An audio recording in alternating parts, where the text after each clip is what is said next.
هنتكلم النهارده عن الحوار الوطني، وانا عارف ان نتيجه محاضرات الناس فكره مبادره الشائعات.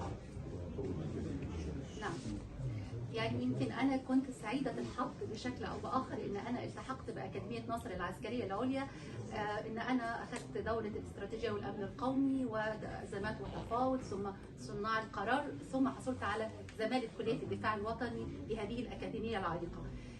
يمكن دراساتي العسكريه فعلا شكلت وجداني وبناء الفكر بشكل جيد جدا.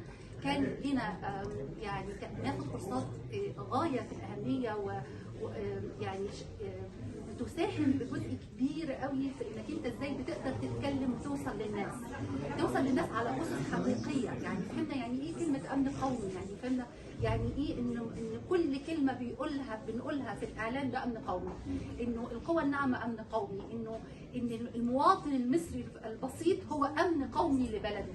فالمعاني الكبرى قد تضاءلت في استخدامها، لكن هي كبرت في معناها وكبرت في اهدافها، في تحقيق اهدافها. مهم جدا ان احنا نصل بالوعي للمواطن البسيط. ليه؟ لان المواطن البسيط ده هو نواة المجتمع. يعني اي مجتمع في الدنيا بيبنى على ايه؟ بيبنى على